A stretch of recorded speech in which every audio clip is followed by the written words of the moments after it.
Le Liban a atteint le fond du gouffre. Avec un taux de change du dollar qui a frôlé les 44 000 livres sur le marché parallèle, la situation est intolérable. Tous les secteurs ont été touchés.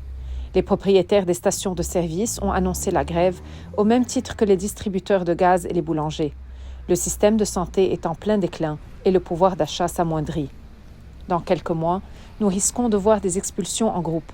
En cause, le différend qui oppose les anciens locataires aux propriétaires des bâtiments vieux de plus de 40 ans. Malheureusement, l'État et tous les gouvernements qui se sont succédés n'ont pas assumé leurs responsabilités. En raison des crises politiques et financières, nous avons été placés en confrontation les uns avec les autres. Malheureusement, nous sommes régis par une loi qui met les locataires dans la rue. Elle a été votée en 2014. Nous avons alors présenté un recours, à la suite duquel la loi a été amendée en février 2017. Nous avons alors présenté un nouveau recours et jusqu'à présent, cette loi n'est pas appliquée, notamment l'article 58 relatif à la création d'une caisse et des comités chargés de régler les conflits avec les locataires.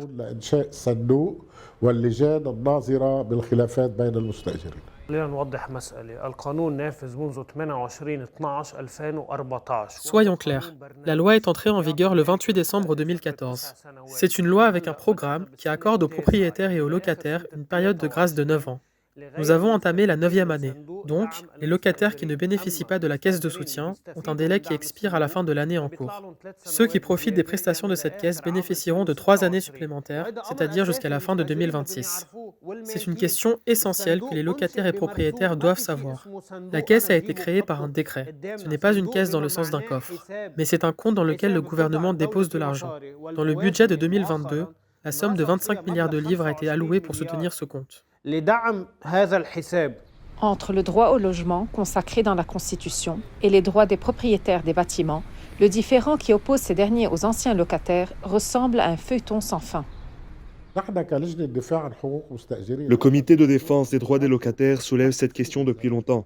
Par conséquent, la situation n'est pas comme on essaie de le faire croire.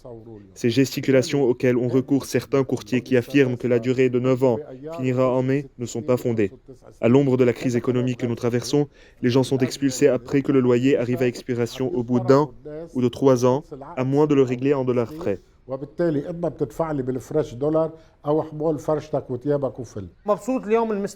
Le locataire pense enregistrer des gains au détriment du propriétaire en mettant la vie de sa famille et celle du propriétaire en danger, parce qu'il veut rester dans un immeuble qui risque de s'effondrer et refuse de payer le loyer, empêchant ainsi le propriétaire de réhabiliter le bâtiment.